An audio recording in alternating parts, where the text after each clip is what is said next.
Yan. Napasigaw ako dito kahapon nung makita ko.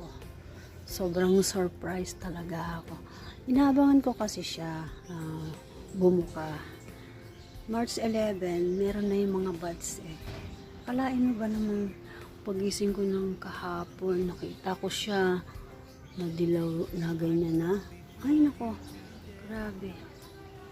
Kung si Habibi napaiyak sa Catanduanes sa ganda ng paligid, sa ganda ng mga regalo ng Panginoon. Ako, bulaklak to.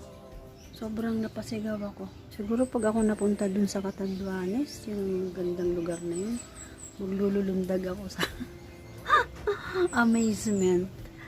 Kanyang ka-amazing ang Panginoon. Bibigyan na tayo ng magagandang bagay. And all we have to do is appreciate it. Yeah. Ito pang isang magandang bulaklak. Gusto ko na mapalibutan ako ng magagandang bulaklak. Ito pa isang maganda to eh. Ganda ng bulaklak nito.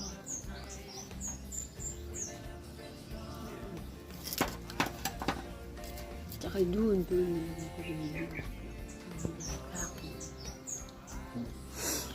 Yan.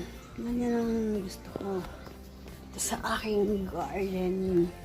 Thank you po, Lord. Sa aking garden.